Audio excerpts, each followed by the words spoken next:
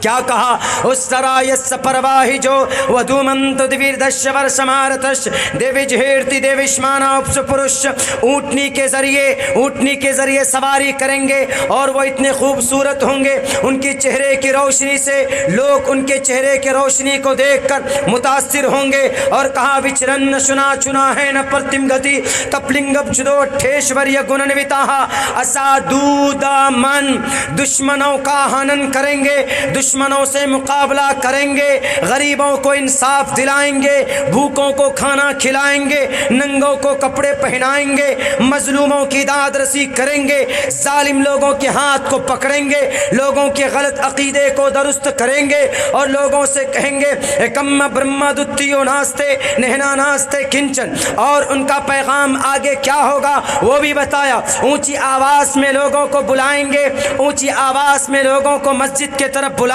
گے، لنک چدی شکاہینا شمشرودھاری شدوشکا اچلاپی سرو بکشی بھوشیتی جنومم بنا کولمچ پشوستے شام بکشیا متام مسرنیو سنسکارا کوشیری بھوشیتی تسمان مسلمنتو ہی جاتو دھرم دوشکا اتی پشچاج دھرمچ بھوشیتی میا کرتا۔ آؤ نرسمہانند سرسوتی جی، میں تمہیں تمہارے سر سے لے کر پیر تک اتنے اشلوک منتر پڑھوں گا کہ تم دفن ہو جاؤ گے۔ تم نے جس نبی کو غلط کہا ہے، جس نبی کے پیغام کو تم نے جھٹلانے کی کوشش کی ہے، میں قرآن نہیں پڑھوں گا، میں حدیث نہیں پڑھوں گا، کیونکہ قرآن پڑھنے سے تمہارے پیٹ میں درد ہوتا، حدیث پڑھنے سے تمہارے پیٹ میں مڑوڑ پیدا ہوتا، اس لیے تمہیں اپنے گرنتھوں کی روشنی میں یہ عبداللہ سمجھائے گا، اگر نہیں تو تمہیں جواب دینا پڑے گا۔ اپنے خداؤں کو جو تم نے خوش کرنے کے لیے نبی کو کہا جہادی تھے، نبی کو کہا کہ وہ غلط تھے، وہ غلط پیغام دیتے تھے، تو کیا ہے ان منتروں کا مطلب، کیا ہے اس کا مطلب؟ آگیام ہتوا اللہ رسول سوریہ سرو نکشترا، کیا کہا گیا؟ یات یوم بھوم دیوا سویم شاوترنے رتہ، کیا مطلب ہے اس منتر کا؟ انسونتا ستپتر مام ہے میگاوا چیتشٹو اشرو مگونا، کیا میننگ ہوتا ہے نرسمہانند سرسوتی جی؟ قیامت تو آ سکتی ہے، تم قرآن کو، شریعت کو، محمد الرسول اللہ کو جھٹلا نہیں سکتے۔ بتا دینا اپنے ڈپلیکیٹ خداؤں کو کہ عبداللہ کھڑا ہے سیمانچل میں، محمد الرسول اللہ کے چرتر پر اعتراض کرو گے، I am only student and I want to explain your misunderstanding انشاءاللہ۔ اللہ تبارک و تعالی محافظ ہے، قرآن کی حفاظت کرے گا، نبی کے چرتر کی حفاظت کرے گا۔ تم جیسے شرابی اور کبابی کی وجہ سے محمد الرسول اللہ کو، ان کے ماننے والوں کو کوئی بدنام نہیں کر سکتا۔ میرے بھائیوں، کچھ دنوں پہلے اعتراض کیا تھا نا، انہوں نے یہ کہا تھا بیان باضابطہ، اسی طرح ہمارے نوجوان بڑی تعداد کی کتنے سارے موبائلوں میں میری تقریر کور ہو رہی، میں جانتا ہوں۔ ایسے ہی انہوں نے میڈیا کے سامنے ایک بات کہی کہ محمد الرسول اللہ صلی اللہ علیہ وسلم پہلے جہادی ہیں دنیا کے، انہوں نے جہاد کیا اور اسی جہاد کے ذریعے سے اتنا بڑا امپیرر کھڑا کیا. بول دیا انہوں نے.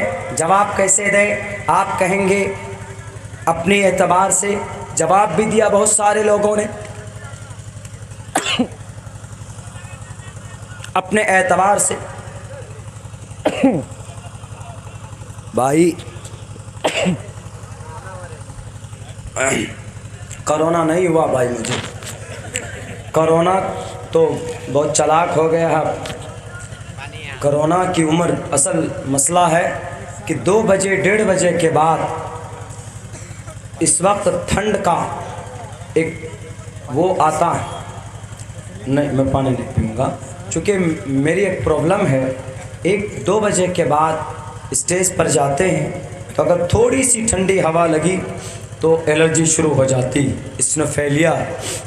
اسنوفیلیا کرونا نہیں. کرونا تو اب بڑا ہو گیا ہے، پہلے تو چھوٹا تھا.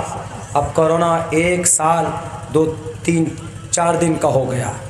کرونا بڑا ہو گیا ہے. ہم تو کئی جگہ بولے کہ اب کرونا اتنا عقل مند ہو گیا ہے، اتنا عقل مند ہو گیا ہے کہ اب وہ پورے ہفتے نہیں آتا، پورے ہفتے نہیں گھومتا ہے لوگوں کو پکڑنے کے لیے. اب ہفتے میں صرف 2 دن کورونا گھومتا، سنیچر اتوار. کیوں؟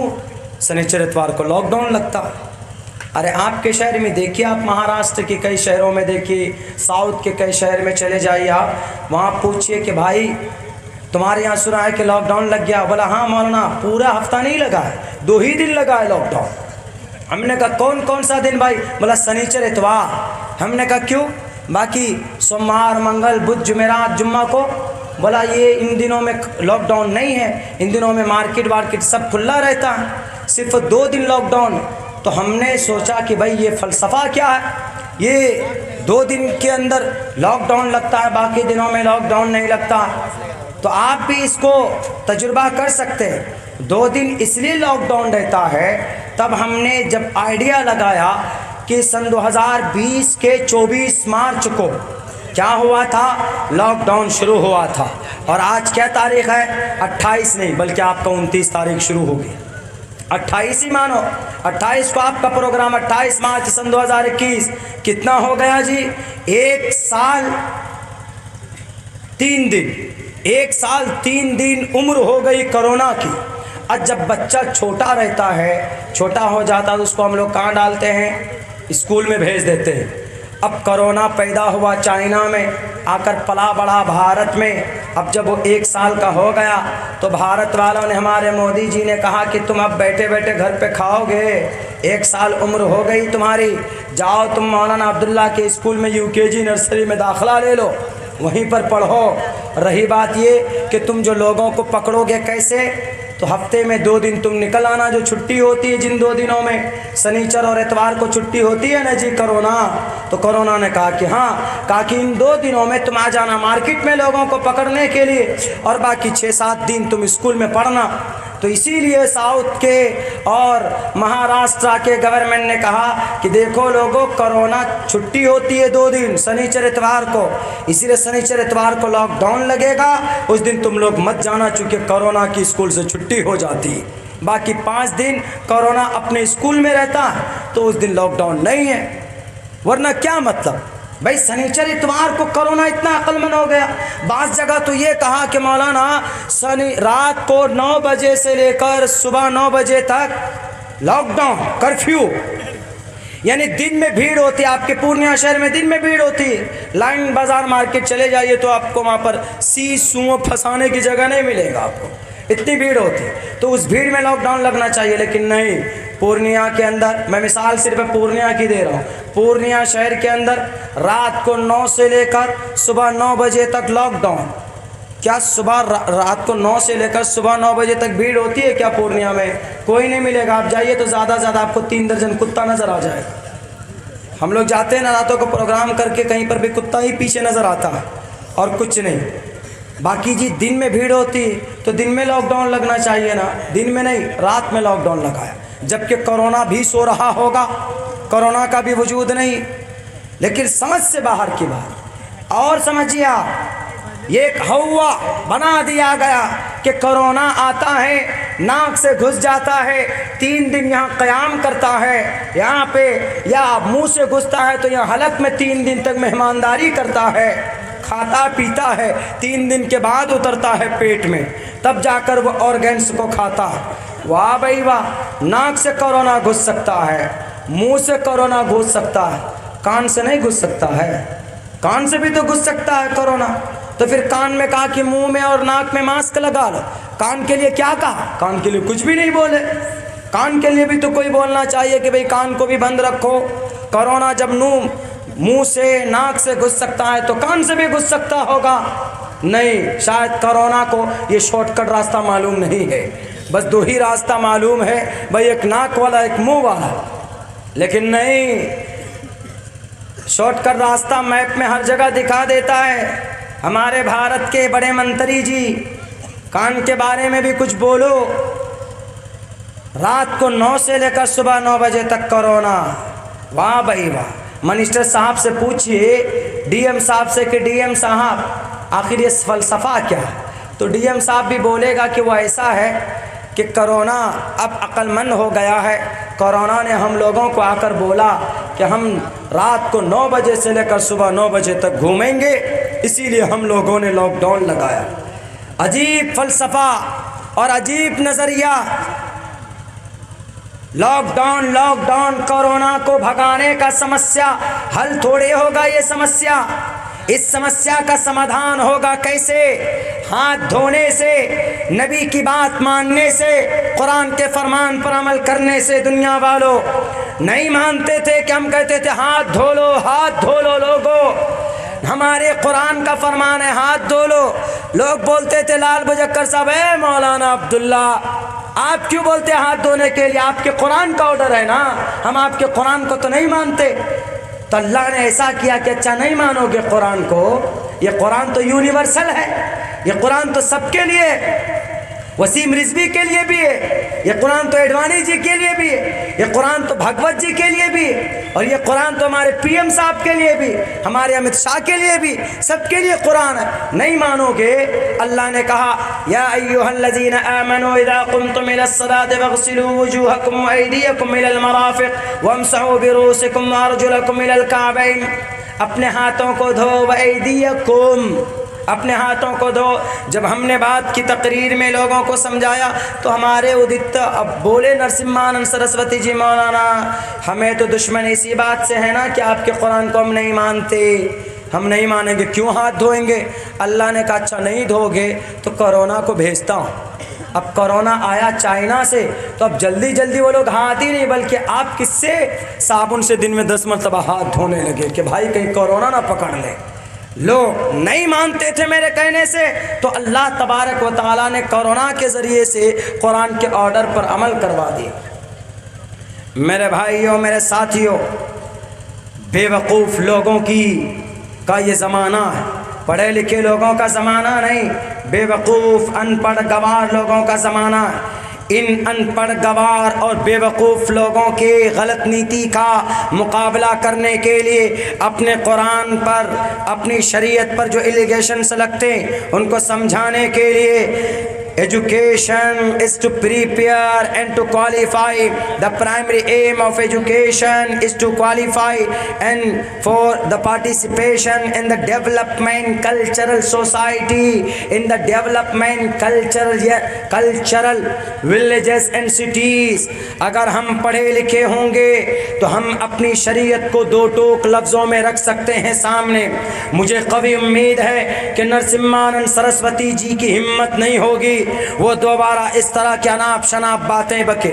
انہوں نے کیا کہا کہ ہم پورے دنیا کے بڑے بڑے دھارمک لوگوں کو ایک کانفرنس کریں گے دلی میں یا فلاں جگہ، اور وہاں پر بیٹھ کر اس قرآن کے جہاد کے خلاف، قرآن کریم کی آیت کے خلاف، محمد الرسول اللہ کے پیغام کے خلاف ہم لوگوں میں ایک اگر لائیں گے، ایک تبدیلی لائیں گے، ایک انقلاب پیدا کریں کریں گے. ہم نرسمہانند سرسوتی جی سے کہنا چاہتے کہ نرسمہانند جی اپنے چیلوں کو بھی بتا دو, اپنے گروؤں کو بھی بتا دو, اپنے ڈپلیکیٹ خداؤں کو بھی بتا دو کہ تم پوری دنیا کی طاقت جمع کر لو.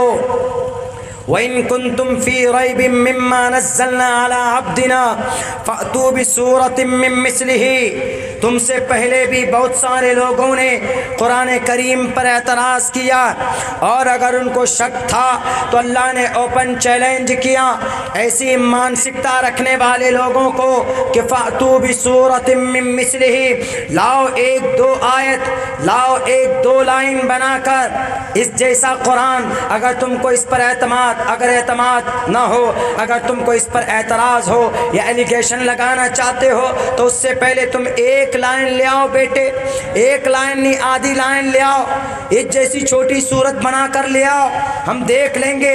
لیکن قرآن نے آگے چیلنج کیا وَلَن تَفْعَلُوا, کہ تم قیامت تک اس جیسا قرآن نہیں لا سکتے. کیوں؟ یہ قرآن محمد الرسول اللہ نے اپنی طرف سے نہیں لکھا, یہ قرآن نے صحابہ کرام نے اپنی طرف سے. انہوں نے کیا الزام لگایا کہ تینوں جو خلفاء تھے, چار جو خلفاء تھے, ان میں سے ابو بکر, عمر اور عثمان, ان تینوں نے جہاد کی آیت کو اس میں ایڈ کیا. کس میں؟ قرآن کریم کے داخل کیا الگ سے. ارے پاگل آدمی, کتنی اناپ شناپ باتیں بول رہا, کون جواب دے گا ان کو؟ بھائیو, ہمیں اور آپ کو ہی نہ جواب دینا پڑے گا. اگر ہم بیٹھے رہیں گے, ہمارے نوجوان فری فائر میں گیم کھیلتے رہیں گے, فری فائر بہت آج کل پاپولر ہو رہا ہے جوانوں, آپ کی جوانی پر لعنت ہے اگر آپ کی شریعت پر اعتراض ہو اور آپ خاموش بیٹھے رہے, آپ کوئی جواب نہ دے پائیں. آپ کو وہی راستہ اپنانا ہوگا. اگر وہ سوشل میڈیا کے ذریعے سے آپ کے قرآن پر اعتراض کرتا ہے تو آپ فری فائر گیم کو چھوڑو, اپنے اسلام کو جانو, اپنی شریعت کو پہچانو اور اسی پلیٹ فارم سے اس کو جواب دو کہ نرسمہانند سرسوتی جی, تم نے جو یہ بات کہی کہ محمد کے ماننے والوں نے, خلفاء نے, ابو بکر نے, عمر نے, عثمان نے, چاروں خلفاء کا نام نہیں لیا بلکہ تین کا نام لیا. کیا کہا کہ ان تینوں نے الگ سے محمد الرسول اللہ کے بعد قرآن کریم کے اندر آیت جہاد کو اپنی طرف سے ایڈ کر دیا. اس میں کیا یہ بات اس کی صحیح ہے؟ بالکل صحیح نہیں. آپ کیسے جواب دو گے ان کا؟ آپ قرآن سے جواب دو گے تو وہ تو ہے ہی ان پر گوبر بھرا ہوا اس کے دماغ میں, وہ تو آپ کے قرآن کو نہیں مانتا نا. پھر ہم کہیں گے اس کو, آپ کو وہ جس گرنتھ کو پڑھتا ہے, وہ جس گرنتھ کا ویکھیا کرتا, وہ جس کا ایکسپلینیشن کرتا, ہم اسی کی گرنتھ سے اس کو جواب دیں گے کہ نرسمہانند سرسوتی جی اٹھاؤ تم اپنے گرنتھ کو, دیکھو وہاں پر کہا گیا کہ محمد الرسول اللہ نے اپنی طرف سے کوئی بھی بات قرآن میں نہیں داخل کی. کیا کہا اللہ نے؟ وما ينطق عن الهوى ان هو الا وحی یوحى. محمد الرسول اللہ یا کوئی بھی نبی اپنی طرف سے کوئی بات, اپنی مرضی کے مطابق کوئی بات, اپنی خواہش کے مطابق کوئی بات نہیں کہتے قوم سے, بلکہ ان کو جو وحی کی جاتی ہے اللہ کے طرف سے وہی بات وہ لوگوں کے بیچ رکھتے, اور لوگوں کی ذمہ داری ہے فَمَا آتَاكُمُ الرَّسُولُ فَخُذُوهُ وَمَا نَهَاكُمْ عَنْهُ فَانْتَهُوا. محمد الرسول اللہ جو پیغام قوم کو دیتے ہیں, قوم کی ذمہ داری ہے وہ اس کو مضبوطی کے ساتھ پکڑ لے اور آگے چلتا رہے, آگے بڑھتا رہے. لیکن یہ بات بالکل مسلم ہے کہ محمد اپنی طرف سے کوئی بات نہیں کہتے. وما ينطق عن الهوى ان هو الا وحی یوحى, اپنی طرف سے کوئی ایکسپلین نہیں, but Allah sent down to earth to teach the people what is wrong, what is right, and no one explain about that. کوئی بھی آدمی یہ غلط بیانی نہیں کر سکتا. آؤ قرآن کریم کی یہ آیت تھی, اس میں پیغام تھا کہ نبی جب اپنی طرف سے کوئی بات لوگوں کو نہیں کہتے تو کیسے صحابہ کرام اپنی طرف سے قرآن میں بڑھوتری کر سکتے ہیں؟ جب نبی کو اجازت نہیں ہے, جب محمد الرسول اللہ کو الاؤ نہیں ہے کہ تم قرآن کریم کے اندر کوئی بات اپنی طرف سے تم ایڈ کر دو, ایک نقطہ زیر و زبر کے اندر تم تبدیلی کرو, تو ان کے خلاف خلفا ان کے ماننے والے جو بعد میں تھے، جو صحابی تھے، جو نبی نہیں تھے، ان کو کیسے اتھارٹی دی جا سکتی ہے؟ اٹھاؤ نرسمانند سرسوتی جی، احمے سوئے مدم بدامی جشتم دوا پھر مانو شبیم کامیتت مگرنم کرنمتم برہمانم تمرشدم سمدھام۔ منشیہ دیو گن اپنی طرف سے کوئی بات نہیں کہتا، بلکہ جو سندیش جس کا منن کرتے ہیں لوگوں کو، وہ سندیش میرے ذریعے بھیجا جاتا ہے۔ نرسمہانند جی کون کہہ رہا؟ ایشور کہہ رہے ہیں، پرماتما کہہ رہے ہیں۔ میرے بھارت کے، میرے مسلم نوجوانوں اور میرے ہندو بھائیوں، آج کمی اسی بات کی ہے کہ آج ہم نے اپنے شاستروں کو پڑھنا چھوڑ دیا۔ مسلمان نوجوان نے اپنے قرآن کریم سے رشتہ توڑ لیا۔ آج وہ ہمارے نوجوان بے راہ ہو چکے ہیں۔ اسی لیے میں نوجوانوں، میری عمر بھی آپ ہی کی عمر کے مطابق ہے۔ I am 32 years old completely, and 3 March I become completed 33 years old۔ 3 March کو 32 سال میرے پورے ہوئے، اور 3 مارچ سے ہمارے 33واں سال شروع ہو چکا۔ ہماری عمر میرے خیال سے آپ میں سے بہت سے نوجوانوں سے کم ہے، لیکن اتنا ایک پیغام آپ کو دے رہا ہوں کہ آپ کے لیے ضروری ہے تعلیم اور ایجوکیشن۔ آپ تعلیم کوئی سی بھی تعلیم لے سکتے۔ میری مشورہ، میری رائے یہ ہے کہ آپ پہلے نمبر پر اپنی دین کی تعلیم لیں، اپنے عقیدے کی تعلیم لیں، اپنے قرآن کی تعلیم لیں۔ After that you have to educate the modern education and academic qualification. اس کے بعد آپ لائر بنیں، اس کے بعد آپ سول سروسز میں جائیں، اس کے بعد آپ ڈاکٹریٹ کریں، اس کے بعد آپ کوئی سا بھی فیلڈ چوز کر سکتے۔ آپ کریں گے تو انشاءاللہ یہ ایسے جو برساتی مینڈک آتے ہیں ڈگڈگی بجانے کے لیے، کبھی کبھی اپنا کیا کرنے کے لیے، اپنی پاپولرٹی حاصل کرنے کی، جس کو بھی پاپولرٹی حاصل کرنا ہو وہ بس اناپ شناپ محمد رسول اللہ کی ذات پر قرآن پر کر لیتے اور فیمس ہو جاتے۔ ان لوگوں کے کہنے سے، بولنے سے یہ تو طے ہے کہ ہمارے قرآن بدنام نہیں ہو سکتا، ہماری شریعت بدنام نہیں ہو سکتی، لیکن جواب دینا ضروری ہے ان لوگوں کو۔ اس لیے ضروری ہے کہ چونکہ یہ مشن چلاتے ہیں، یہ تحریک چلاتے ہیں، تو ہمیں اگر نالج ہوگا تو ہم کہیں پر بھی کھڑے ہو کر ان کا جواب دے سکتے منہ توڑ۔ Therefore, you have to educate your child and your generation۔ اگر آپ کا بچہ جاہل ہوگا تو کملیش کے طرح 20 سال کی زندگی اس کی دفن ہو سکتی ہے جیل کے اندر۔ اگر آپ کا بچہ پڑھا لکھا ہوگا تو آپ کرپٹ لوگوں کے سامنے میں اپنی بات رکھ سکتے ہیں۔ آپ میں سے کتنے نوجوانوں کو معلوم ہے، ہمارے کتنے نوجوانوں کو بھارت کا سب سے پہلے مسلم امپیرر کون؟ میری تقریر جس نے سنی ہوگی اس کو پتا ہوگا، باقی نہیں۔ بھارت کا سب سے پہلا مسلم بادشاہ کون؟ بہت سارے لوگوں کو معلوم نہیں ہوگا۔ ہمارے بھارت میں 700 سال رہے نا، 700 سے لے کے 800 سال تک ہم رہے، یعنی ہماری مسلم امپیرر کی حکومت تھی، مسلم حاکموں کی، مسلم بادشاہ کی۔ لیکن ہمیں پتہ ہے کہ بھارت کے اندر سب سے پہلا مسلمان بادشاہ کون؟ اور سب سے پہلے بابر بول رہے ہمارے بھائی صاحب۔